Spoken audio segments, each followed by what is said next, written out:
Welcome all dear student, I Narendra Maurya. Today we are going to discuss about a comparator. आज हम method and measuring instrument का most important chapter जिसका नाम है linear and angular measurement, इसमें जो हम टॉपिक पढ़ लेते हैं वो नाम है हमारा कंपैरेटर। उस कंपैरेटर में हमने मैकेनिकल कंपैरेटर के बारे में पढ़ लिया था और बाकी जो हमारे सिलेबस में वो बचा हुआ है इलेक्ट्रिकल कंपैरेटर, न्यूमेटिक कंपैरेटर और बाकी हमारा ऑप्टिकल कंपैरेटर। तो इन कंपैरेटर के बारे में आज हम पढ़ेंगे। ठीक है, तो मैकेनिकल कंपैरेटर हमारा कंप्लीट हो चुका है। ठीक है, आगे हम स्टार्ट करते हैं। कंप्यूटर के बारे में आपको पता ही होगा, इससे प्रीवियस 2 वीडियो आ चुकी हैं कंप्यूटर की, उन्हें आपने देख लिया है, जिसमें हमारा मैकेनिकल कंप्यूटर का पोर्शन कंप्लीट हो चुका है। आज हम आगे का देखेंगे। कंप्यूटर का काम क्या होता है आपको पता ही होगा। कंप्यूटर का काम होता है किन्हीं भी 2 इंस्ट्रूमेंट की डायमेंशन को चेक करके कंपेयर करके मेज़र कर, मतलब मेनली क्या होता है, 2 जैसे हमने किसी वर्क पीस को बनाया, उस वर्क पीस के डायमेंशन को क्या करते हैं हम कंपेयर करते हैं स्टैंडर्ड डायमेंशन के साथ। बस इतना काम होता है कि वो डायमेंशन एक्सेप्टेबल है या नहीं है, मतलब जो हमें बनानी थी वही बना है या नहीं बना है। इसमें कंपैरेटर कौन कौन से होते हैं एक बार हम देख लेते हैं। कंपैरेटर हमारे जो सिलेबस के अकॉर्डिंग है वो 4 तरह के कंपैरेटर है। मैकेनिकल कंपैरेटर है, ठीक है, एक मैकेनिकल कंपैरेटर है, उसके अलावा मैकेनिकल ऑप्टिकल कंपैरेटर है, इलेक्ट्रिकल कंपैरेटर और न्यूमेटिक कंपैरेटर है। जिसमें हमारा मैकेनिकल कंपैरेटर कंप्लीट हो चुका है। इसके बाद हमें पढ़ना मैकेनिकल ऑप्टिकल कंपैरेटर, फिर पढ़ेंगे इलेक्ट्रिकल कंपैरेटर और न्यूमेटिक कंपैरेटर। ठीक है, आज हम स्टार्ट करते हैं। बाकी हमारे जो कंपैरेटर शायद आज ख़त्म ही हो जाए, तो मैकेनिकल ऑप्टिकल कंपैरेटर आज हम पढ़ेंगे। ठीक है, स्टार्ट करते हैं।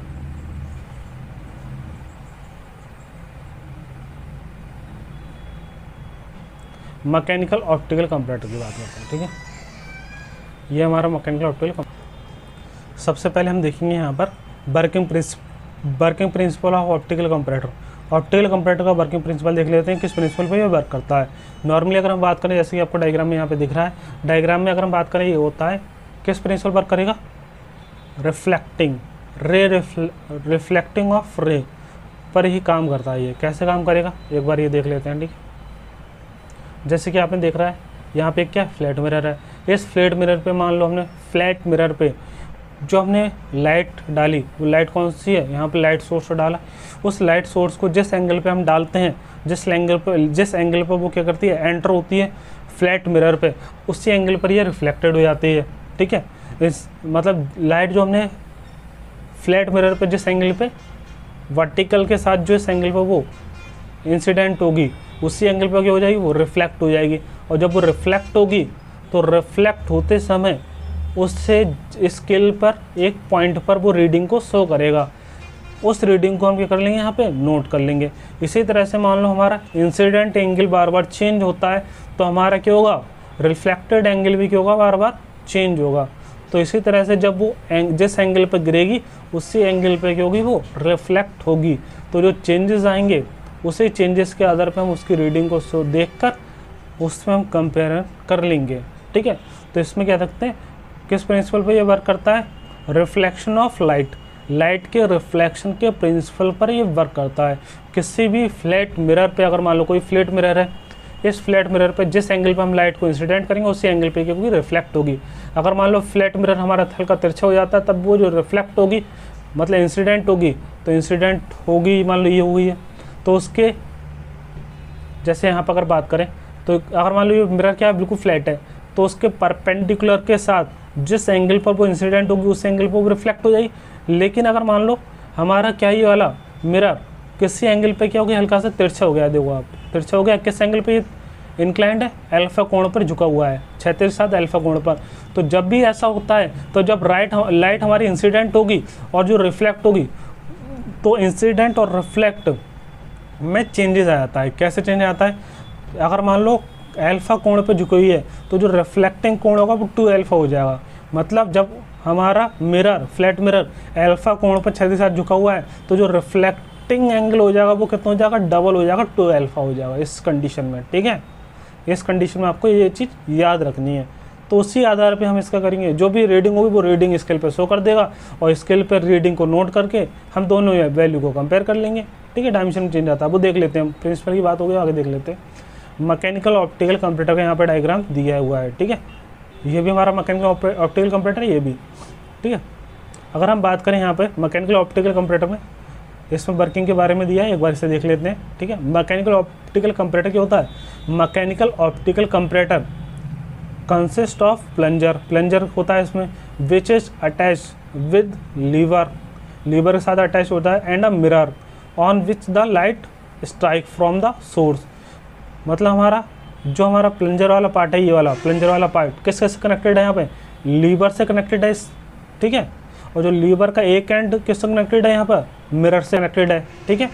मतलब हम कह सकते हैं ये जो लीवर है हमारा, एक तरफ प्लंजर से कनेक्टेड है और दूसरी तरफ मिरर से कनेक्टेड है, ठीक है। आगे देखते हैं। और इस पर क्या होता है, सोर्स ऑफ लाइट इंसिडेंट होती है मिरर के ऊपर, ठीक है। जो हमारा मिरर होगा इस पर सोर्स ऑफ लाइट की होगी, यहाँ से इंसिडेंट होगी, और इंसिडेंट होने के बाद वो रिफ्लेक्ट होगी, कहाँ जाएगी, स्केल पे जाएगी, उससे वो शो कर देगी, ठीक है। The light coming from source, source कहाँ पर है, यहाँ पर है। इस सोर्स से लाइट यहाँ पर आएगी, मिरर पे गिरेगी, direction on the calibrated scale, और उससे वो क्या कर देगा, रिफ्लेक्ट कर देगा कैलिब्रेटेड स्केल की तरफ, जिससे स्केल पर रीडिंग को हम नोट कर लेंगे। The angle of tilting minute और is change by movement of plunger. मतलब अगर बात करें, जितना ही हम मिरर को टिल्ट करेंगे, मतलब जितना तिरछा करेंगे, जितना ही मिरर हमारा ये टिल्ट होगा, मतलब जितना झुकेगा ये इस तरह से, जितना कोण पर वो झुकेगा अंदर की तरफ, उतना ही क्या होगा, लाइट का रिफ्लेक्टिंग कोण में भी चेंज होगा। तो उसी तरह से हम इसकी डायमेंशन को मेजर कर सकते हैं। अब देखो, वर्किंग एक बार देखने से पहले हम पूरे पार्ट्स को एक बार देख लेते हैं, कौन कौन से पार्ट्स हैं। सबसे पहला पार्ट्स कौन सा है यहाँ पर अगर बात करें, हमारा ये हो गया प्लंजर। प्लंजर को सपोर्ट प्रदान कर रहे हैं यहाँ पे, ठीक है। प्लंजर हमारा वर्टिकल मूवमेंट करेगा। अगर मान लो कोई भी फ्लैट सरफेस रखी, उसके डायमेंशन चेंज हो जाएगी, अगर मान लो, तो उसके डायमेंशन में जो चेंज आएगा वो दिखा देगा हमारा प्लंजर। और प्लंजर का एक जो हमारा प्लंजर है वो जुड़ा हुआ है किससे, लीवर से जुड़ा हुआ है। यहाँ पे एक लीवर है, फ्लैट लीवर। इस लीवर की अगर बात करें, यहाँ पे सेंटर पे क्या है, एक पाइवोटेड पॉइंट है। पाइवोटेड पॉइंट मतलब क्या है, इसके पॉइंट के प्रति क्या करेगा, ये घूमेगा। फलक्रम बिंदु है, इसके प्रति ये घूमेगा। और जो हमारा लीवर का दूसरा पॉइंट है, वो दूसरा पॉइंट कहाँ पर है, वो मिरर के साथ है, मिरर के साथ है, ठीक है। यहाँ पे दूसरा पॉइंट मिरर के साथ है। और जो मिरर है हमारा, ये हमारा जो मिरर है, इस एंड पर फलक्रम बिंदु है यहाँ पर, मतलब पाइवोटेड है, इसके प्रति ये मिरर घूम सकता है। मतलब मिरर हमेशा यहाँ फिक्स रहेगा, लेकिन इसके प्रति घूमेगा। और ये आपस में क्या है, मिरर और हमारा लीवर आपस में जुड़ा हुआ है। जैसे अगर मान लो ये वाला पार्ट प्लंजर ऊपर जाएगा तो ये लीवर नीचे आएगा, लीवर नीचे आएगा तो मिरर हमारा हल्का सा नीचे आ जाएगा। इस तरह से हमारा तिरछा हो जाएगा, मिरर हमारा हल्का सा तिरछा होकर नीचे आ जाएगा, ठीक है। कोण बना लेगा, मतलब ये वाला हिस्सा नीचे आ जाएगा और ये वाला हिस्सा ऊपर आ जाएगा, ठीक है। ये ऊपर और ये वाला हिस्सा नीचे आ जाएगा। अगर ये नीचे आएगा तो ये मिरर इधर का हिस्सा नीचे और ये वाला हिस्सा ऊपर आ जाएगा, जिससे ये और कोण झुक जाएगा। जिससे क्या होगा, जो हमारा सोर्स की लाइट है, लाइट का सोर्स कहाँ पर है हमारा, ये ऊपर वाला जो सोर्स है, ऊपर वाला ये वाला बिंदु हमारा लाइट का सोर्स है। यहाँ से लाइट को कंडेंसिंग लेंस द्वारा कंडेंस करके इंसिडेंट कराता है मिरर पे। तो यहाँ पे जो लेंस है इंसिडेंट करता है मिरर पे, ठीक है। मिरर पे जैसे इंसिडेंट होगी, वो इंसिडेंट रे क्या करती है, रिफ्लेक्ट होकर किसी एंगल पर वो हमारा स्केल पे जाएगी, और स्केल पे उस रीडिंग को हम नोट कर सकते हैं आसानी से, ठीक है। एक बार दोबारा देख लेते हैं इसकी, अब वर्किंग देख लेते हैं। सभी पार्ट्स तो देख ही लिए, अब हम देख लेते हैं दोबारा इसका पूरा वर्किंग। सबसे पहले हम क्या करते हैं, यहाँ पे ऑब्जेक्ट रखा हमने। ऑब्जेक्ट स्टैंडर्ड ऑब्जेक्ट रखने के बाद हमने क्या रखा हमने, तो इसका हल्का से ये पार्ट्स ऊपर आ गए, ये पार्ट्स ऊपर आ गया, थोड़ा ये नीचे आ गया। नीचे आने के बाद हमारा जो मिरर था, फ्लैट मिरर, हल्का तिरछा हो गया। फिर हमने वहाँ से सोर्स स्टार्ट कर दिया। लाइट का सोर्स जैसे आएगा, लाइट को कंडेंस करके यहाँ पे डालेगा और यहाँ पर स्केल पे रीडिंग को शो कर देगा। उस रीडिंग को हमने मान नोट कर लिया 20.5 आ रहा है। उसके बाद हमने क्या करा, उसके बाद हमने उस स्टैंडर्ड पीस को हटाने के बाद उसके स्थान पे लगा दिया एक वर्क पीस। और वर्क पीस जैसे लगाया तो ये और हल्का सा, क्योंकि वर्क पीस में डायमेंशन अगर मान लो चेंज आ गई, अगर नहीं आई तो सेम आएगा, तब तो कोई अंतर ही नहीं है। अगर चेंज आ गया मान लो, मतलब उसके डायमेंशन थोड़ी अलग है, तो क्या होगा, वर्क पीस को रखने के बाद हल्का ये क्या हो जाएगा, थोड़ा और ऊपर चले जाएगा, थोड़ा और ऊपर चले जाएगा, ये थोड़ा नीचे और आ जाएगा, तो ये हल्का सा टिल्ट और हो जाएगा। हल्का सा और टिल्ट होने के बाद जैसे लाइट आएगी, इंसिडेंट करेगी और रिफ्लेक्ट होगी, तो जब वो मिरर पे वो स्केल पे जो रीडिंग शो करेगा उसमें चेंज आ जाएगा। चेंज आने का मतलब क्या है, साफ साफ है, दोनों के डायमेंशन में कुछ ना कुछ चेंजेस है। इसी चेंजेस को ये मैकेनिकल ऑप्टिकल कंपैरेटर एक लाइट के सोर्स द्वारा शो कर देता है। इसकी मैग्नीफाइंग मतलब क्या कहते हैं, छोटी वैल्यू को ये आसानी से मेजर कर सकता है, क्योंकि लाइट जो रे आएगी, इंसिडेंट होगी और रिफ्लेक्ट होगी, उसके बीच में जो एंगल होगा वो एक्यूरेट मेजर करा सकता है। और उस को हम क्या करते हैं, रे को किसी स्केल पे आसानी से पढ़ भी सकते हैं, ठीक है। ये हमारा हो गया मैकेनिकल ऑप्टिकल कंपैरेटर। तो इसमें ये फॉर्मूले की आपकी ज़रूरत नहीं है, मेन इसके आपसे वर्किंग पूछे जाते हैं। एडवांटेज और डिसएडवांटेज देख लेते हैं इसके एक बार, फिर इसके बाद हम पढ़ेंगे इसका अगला कंपैरेटर। एडवांटेज क्या होता है, they have less number of mechanical moving parts.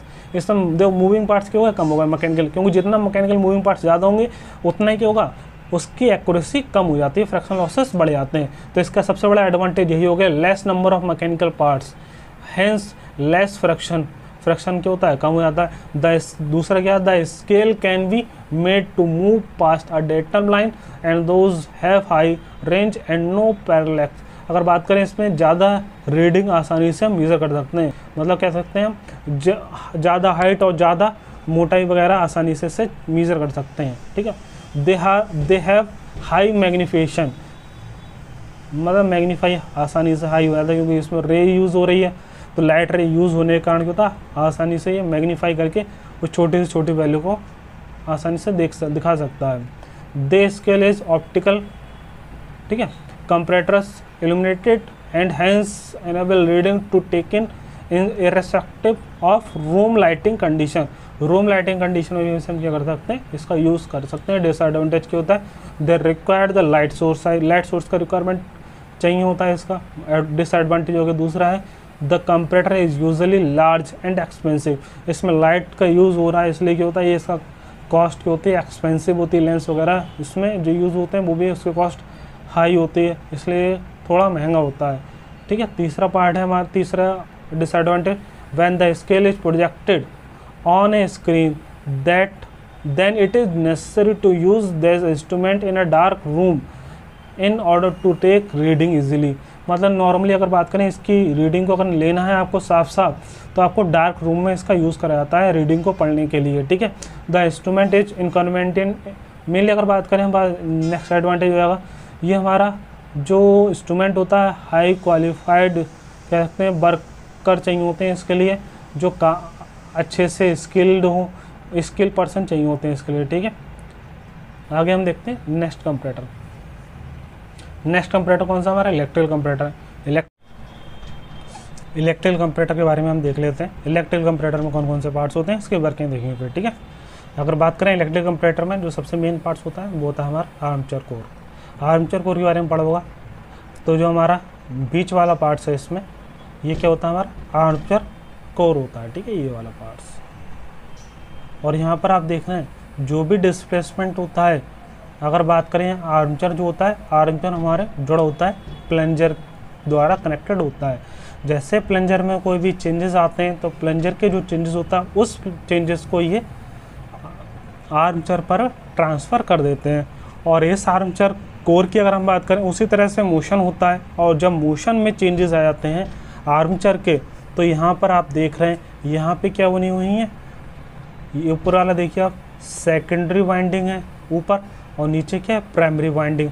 तो इनके कांटेक्ट में आने के बाद मतलब आर्मेचर आपका इधर की तरफ मूव करेगा या फिर इधर की तरफ जब मूव करता है आर्मेचर, तो जब किसी भी वाइंडिंग के कांटेक्ट में आता है तो जो मैग्नेटिक फील्ड जनरेट होती है, उस मैग्नेटिक फील्ड को एक स्केल द्वारा, इलेक्ट्रिकल स्केल द्वारा इंडिकेटर पे हम क्या करते हैं, पढ़ लेते हैं। तो इलेक्ट्रिकल इंस्ट्रूमेंट द्वारा उस रीडिंग को ये डायरेक्टली शो कर देता है। उस रीडिंग को हम इजीली क्या करते हैं, डिस्प्ले करके आराम से देख सकते हैं कि उस समय उस स्टैंडर्ड के डायमेंशन क्या थी, उस ऑब्जेक्ट को जो हमें मेज़र करना है उसकी डायमेंशन क्या है, दोनों में चेंजेस है कि नहीं है।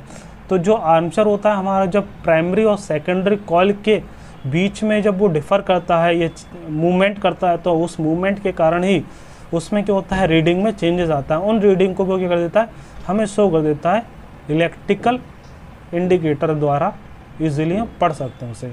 इसकी अगर हम बात करें आगे देखते हैं वर्किंग में, जैसे कि यहाँ पे एक डायग्राम दिया है इलेक्ट्रिकल कंपैरेटर किस तरह से आपका आर्मेचर कोर मूव करता है। तो जो आर्मेचर कोर है आपका यहाँ पर हुआ है, यहाँ पर है, यहाँ पे आपकी सेकेंडरी वाइंडिंग होती है, नीचे हमारे प्राइमरी वाइंडिंग है।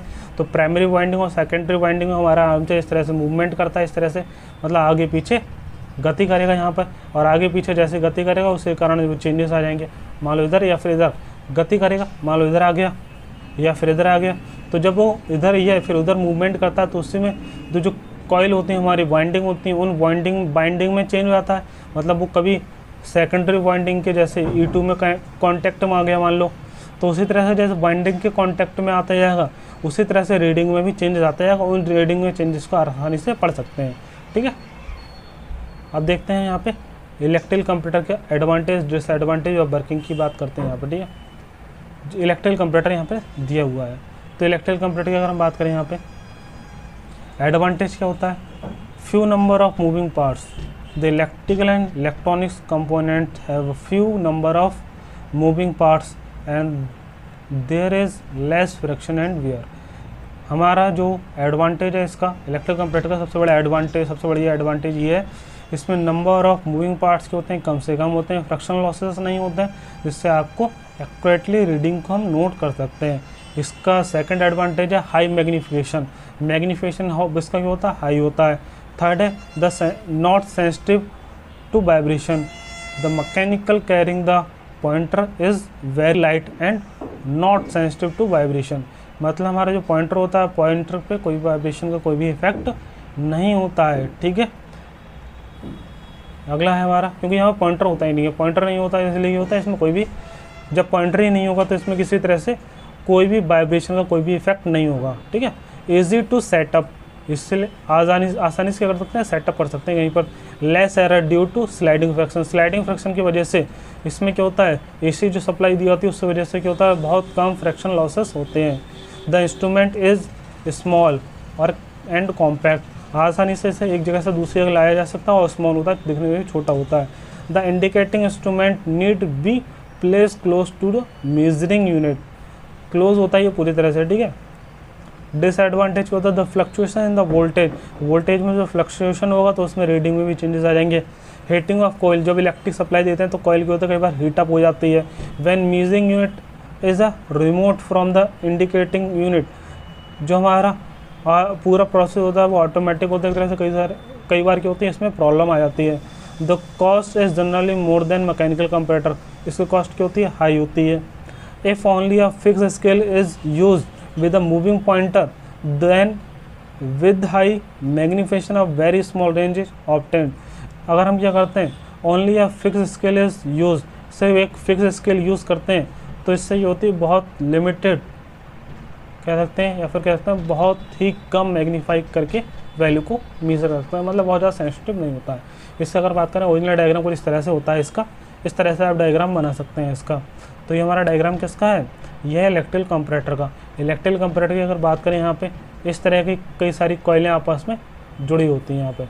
यहाँ पर आप देख रहे हैं ये यहाँ पर कोर है, ठीक है, ये कोर है इलेक्ट्रिकल कोर।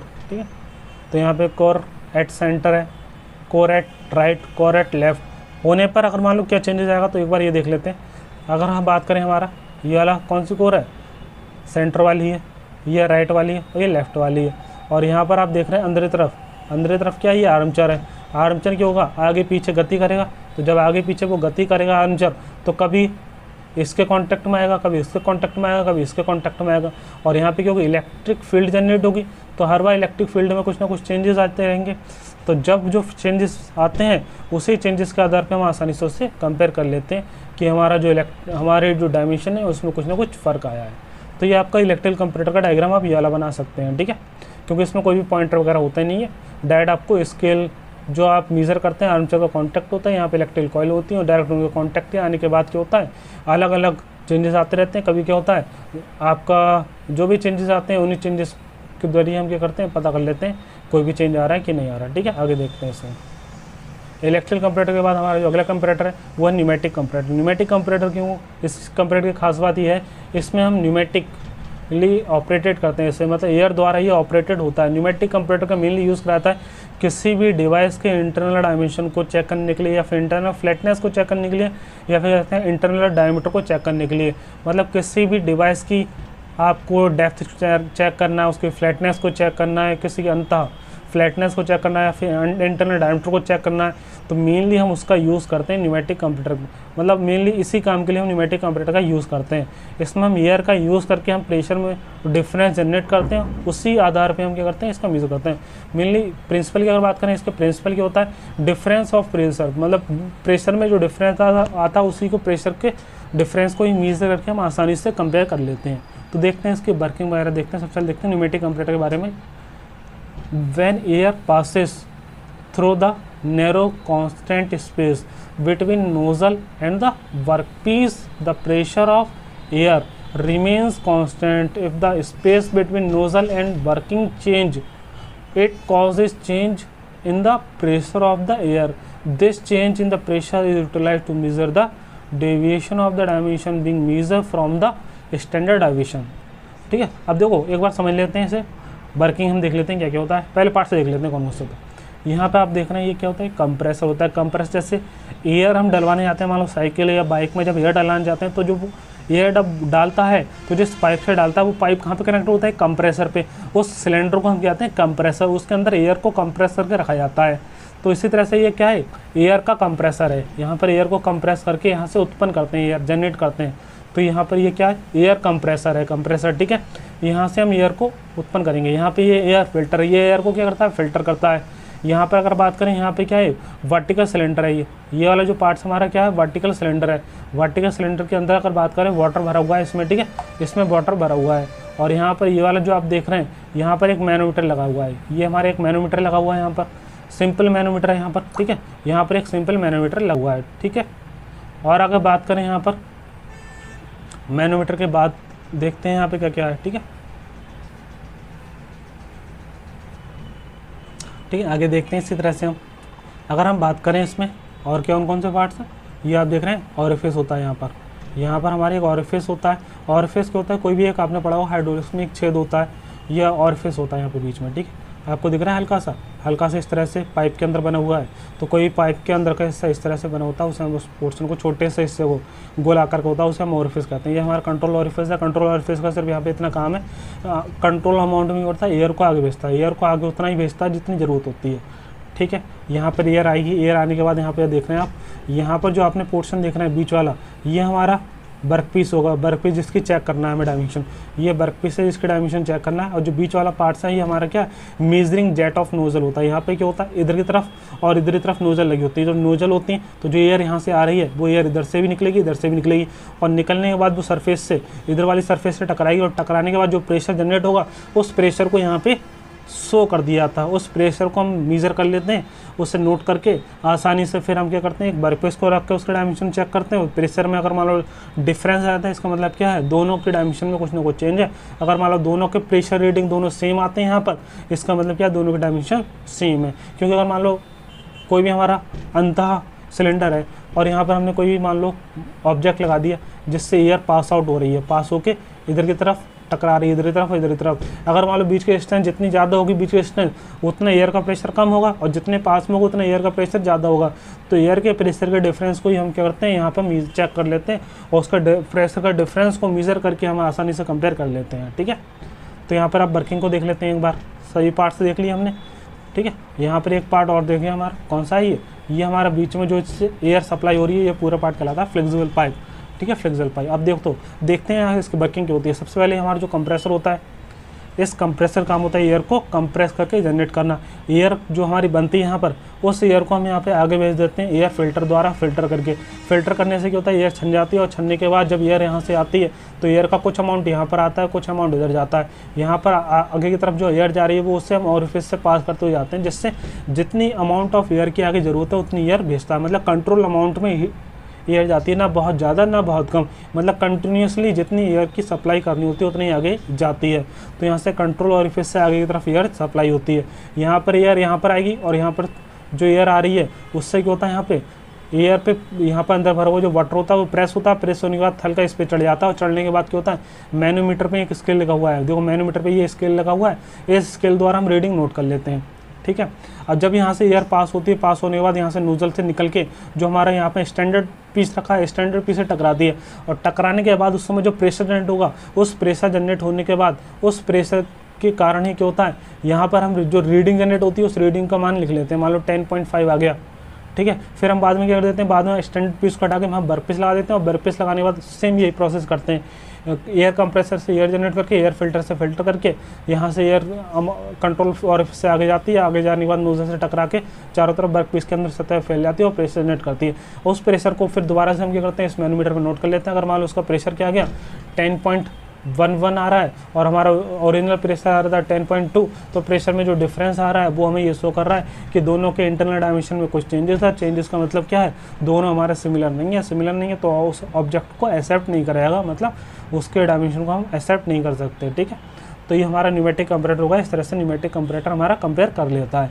अब इसके आगे देखते हैं न्यूमेटिक कंपैरेटर की नॉर्मली अगर बात करें, पूरी वर्किंग दी हुई है, ठीक है, आप पढ़ सकते हैं एक बार, ठीक है।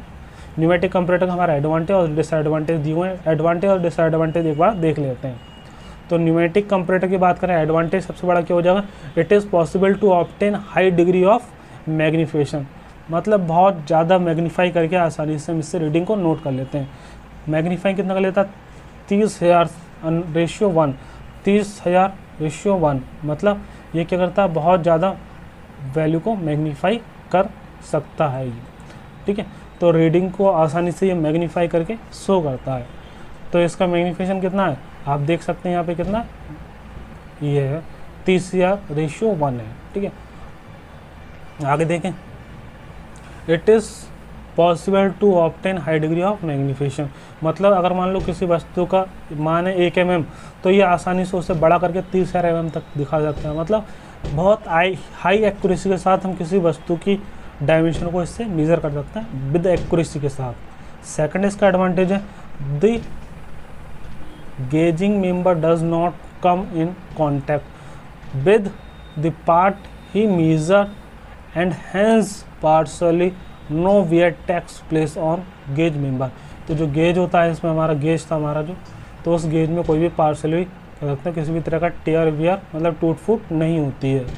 और थर्ड एडवांटेज है, it has few number of moving parts, moving member के होते हैं इसमें ना के बराबरी होते हैं, ठीक है, इसलिए एडवांटेज है, कोई भी फ्रैक्शनल लॉसेस वगैरह नहीं होगा। Measuring pressure is very small and the jet of air help to clearing the dust, ठीक है। जो हमारा एयर फिल्टर था वो डस्ट को क्लियर कर देता है एयर में से, और जो एयर मेजरिंग डिवाइस था हमारा मैनोमीटर, वो एयर छोटे से छोटे एयर प्रेशर के अमाउंट को भी मेज़र कर सकता है, ठीक है। इसके बाद हमारा अगला जो पॉइंट है वो है हमारा, the indicating instrument can be remove from the measuring unit. जो हमारा इंस्ट्रूमेंट होता है वो कह सकते हैं ऑटोमेटिकली रीडिंग को नोट कर सकता है, ठीक है। छठा है हमारा, it is very suitable for measuring diameter, मतलब किसी भी वस्तु के इंटरनल डायमीटर को मेज़र करने के लिए इसका खासकर ज़्यादातर यूज़ कराया जाता है। साथ ही किसी वस्तु की सरफेस की फ्लैटनेस रफनेस को भी इससे आसानी से मेज़र कर सकते हैं, मतलब कोई भी वस्तु ऑब्जेक्ट उसकी फ्लैटनेस को भी हम आसानी से चेक कर सकते हैं। अगला सातवां एडवांटेज की अगर बात करें, it is probably the best method to determine the, ठीक है, अगर हम बात करें ये सबसे अच्छा मेथड होता है किसी भी सर्कुलर होल के डायमेंशन को मेज़र करने का। इससे विद एक्यूरेसी के साथ और बहुत इजीली हम किसी वस्तु की डायमेंशन को मेज़र कर सकते हैं, खासकर इंटरनल डायमीटर को, ठीक है। और इसका लास्ट अगर बात करें एडवांटेज क्या हो जाएगा, लास्ट एडवांटेज होगा, single number of dimension can be inspected simultaneously, मतलब अगर बात करें किसी भी वस्तु की डायमेंशन को हम बार बार इससे मेज़र करके चेक कर सकते हैं डायमेंशन हमारी सेम आ रही है कि नहीं आ रही है आसानी से, ठीक है। डिसएडवांटेज क्या होता है, लिमिटेड रेंज ऑफ मेजरमेंट, एक पर्टिकुलर रेंज के अंदर ही ये क्या करता है डायमेंशन को मेज़र कर सकता है, मतलब डायमेंशन को चेक कर सकता है। It gives low speed of response, क्योंकि एयर का जब प्रेशर जनरेट होता है तो उसे कुछ देर तक हमें होल्ड करना होता है जिससे एक्यूरेट रीडिंग मिले।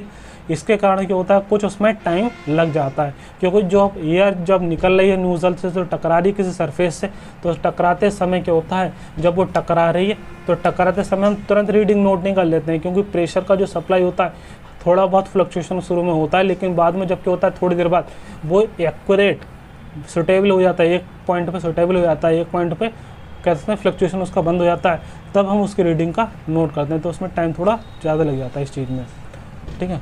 The scale is generally not uniform, जो हमारा स्केल होता है कैसा यूनिफॉर्म नहीं होता है, प्रेशर मेजरमेंट डिवाइस होता है जिससे हम क्या करते हैं वैल्यू को आसानी से रीडिंग को नोट कर लेते हैं। The apparatus is not easily portable, जो हमारे एपरेटस होते हैं वो आसानी से एक जगह से दूसरी जगह आसानी से हम ले जा सकते नहीं है, ठीक है। और इससे यूज़ करने के लिए हाई स्किल लेबर की ज़रूरत होती है, इसलिए इसकी कॉस्ट भी क्या होती है, हैंडल करने की कॉस्ट भी क्या होती है, ज़्यादा हो जाती है। यही ये भी इसका क्या हो जाएगा, एक डिसएडवांटेज हो जाएगा यहाँ पे। इसकी हैंडलिंग कॉस्ट भी क्या है यहाँ पे, ज़्यादा है। आगे देखते हैं यहाँ पर, ठीक है। ये इसका डायग्राम दिया है यहाँ पर। अगर बात करें, नॉर्मली हमारा डायग्राम होता है कुछ इस तरह का होता है न्यूमेटिक कंप्रेटर, लेकिन जो अगर बात करें इसे खोल के देखें अगर, तो किसी भी मशीनिंग पार्ट्स को अगर जो ओपन करके देखेंगे तो इसका कुछ इस तरह से डायग्राम होता है। तो एक बार इस वक्त हम बात करें न्यूमेटिक कंप्रेटर की, अगर बात करें यहाँ पर, तो एक बार देखिए यहाँ पे इसकी वर्किंग को एक बार देख लेते हैं। प्रेशर किस तरह से यहाँ पर नोट करा जाता है, ये चीज़ देख लेते हैं यहाँ पर। सबसे पहली बात करें, ये कंप्रेसर क्या कर रहा था यहाँ पर, न्यूमेटिक कंप्रेसर में एयर को कंप्रेस करके रख देता है। और ये वाला जो प्रोसेस करते हैं वो कैसे करते हैं, इलेक्ट्रिकली ऑपरेटेड होता है। किसी भी इलेक्ट्रिक सप्लाई द्वारा बाहर से एयर को लेकर उसे कंप्रेस करके ये सिलेंडर में भर देते हैं। उसके बाद एयर को हम फ्लेक्सिबल पाइप से सप्लाई करते हैं, और फ्लेक्सिबल पाइप से जब वो सप्लाई होता है तो एयर फिल्टर जो होता है उसमें जो भी डस्ट के छोटे मोटे जो भी पार्टिकल्स होते हैं उन्हें भी क्या करता है, छान देता है, जिससे जो एयर आए उससे हमें ज़्यादा एक्यूरेट रीडिंग मिले। तो जो फिल्टर एयर आ रही है वो एयर हमारी यहाँ पर दो पार्ट्स में डिवाइडेड हो जाती है। एक पार्ट्स होता है फ्लेक्सिबल पाइप का, फ्लेक्सिबल पाइप से वो कहाँ पहुँच जाती है, वर्कपीस की तरफ हो जाती है with the help of through the nozzle, measuring jets और नोजल के थ्रू क्या पहुँच जाती है, वो वर्कपीस के पास पहुँच जाती है। और दूसरा जो छोटा अमाउंट ऑफ एयर होता है वो एयर का छोटा सा पार्ट हमारा पहुँच जाता है किसमें, जो हमारा वर्टिकल सिलेंडर है जिसमें वाटर भरा हुआ है, जिससे इस चीज़ से क्या है, यहाँ पर एक मैनोमीटर कनेक्टेड है, इस पाइप में आता है। और पाइप में क्या होता है, प्रेशर जनरेट करता है, जिससे यहाँ पर देख रहे हैं आप हल्के हल्के छोटे छोटे से बुलबुले जनरेट हुए हैं। उस प्रेशर के कारण ही क्या होगा, इसमें जैसे प्रेशर जनरेट होगा यहाँ से वाटर क्या होगा, प्रेशर को बैलेंस करने के लिए, क्योंकि यहाँ प्रेशर ज़्यादा हो गया, और प्रेशर ज़्यादा हो गया तो यहाँ से प्रेशर को बैलेंस करने के लिए यहाँ पर थोड़ा वाटर अमाउंट क्या हो जाएगा, इधर तरफ मूव कर जाएगा कम प्रेशर की तरफ। क्योंकि आपने देखा है कोई भी एयर जब होती है ज़्यादा प्रेशर से कम प्रेशर की तरफ मूव करती है, तो जो आपका एयर होगा यहाँ पर प्रेशर अधिक होने के कारण हमारा जो प्रेशर अधिक है, तो एयर की वजह से जो प्रेशर बढ़ा है तो उतना ही अमाउंट ऑफ वाटर क्या होगा, इधर तरफ मूव करेगा जब तक प्रेशर दोनों तरफ समान हुआ है। जब प्रेशर समान हो जाता है तो यहाँ पर क्या होता है, जैसे यहाँ से एयर सप्लाई हो रही है, और सप्लाई होने के बाद यहाँ से एकदम अगर मान लो पाइप को हम क्या कर दें, बंद कर दें, तो पाइप को बंद कर दें तो अंदर प्रेशर बढ़ जाएगा, नहीं बढ़ जाएगा, तो इधर तरफ प्रेशर बढ़ने लगेगा, और इधर तरफ प्रेशर बढ़ने लगेगा तो वाटर इधर तरफ सप्लाई होने लगेगा। तो इसी के लिए अगर बात करें तो जब यहाँ से वाटर हमारे यहाँ से एयर यहाँ से निकल रही है और टकरा रही है, तो टकराने के बाद जो यहाँ पर एयर पर प्रेशर जनरेट हो रहा है, यहाँ पर जो एयर पर प्रेशर जनरेट हो रहा है, तो यहाँ पर एयर का जो प्रेशर होगा और यहाँ पर जो एयर का प्रेशर है, दोनों का प्रेशर जब बैलेंस हो जाता है तो यहाँ पर वाटर ऊपर और नीचे होता है। तो थोड़ी देर जब हम स्टार्ट करते हैं तो एयर का प्रेशर हल्का हल्का कभी ऊपर कभी नीचे, कभी ऊपर कभी नीचे होता है, लेकिन जब प्रोसेस हमारे कंटिन्यूटी चलता रहता है तो थोड़ी देर बाद क्या होता है, स्टेबल होता है। स्टेबल होने के बाद हमारी रीडिंग क्या होती है, स्टेबल हो जाती है। स्टेबल होने के बाद उसके बाद हम नोट कर लेते हैं, और नोट करने के बाद आपको पता है मैनोमीटर का यूज़ करके हम किस तरह से रीडिंग को फाइंड आउट करते हैं, वैल्यू को फाइंड आउट करते हैं हाइट के टर्म में। तो आपको फॉर्मूला पता ही होगा इसका, ठीक है। तो P = जो रो अपॉन जी होता है, ठीक है, P = रो जी जो होता है, H = P upon rho g आता है। आपने पढ़ाई है वाला formula, H = P upon rho g. तो जो ये वाला फार्मूला होता है, और रो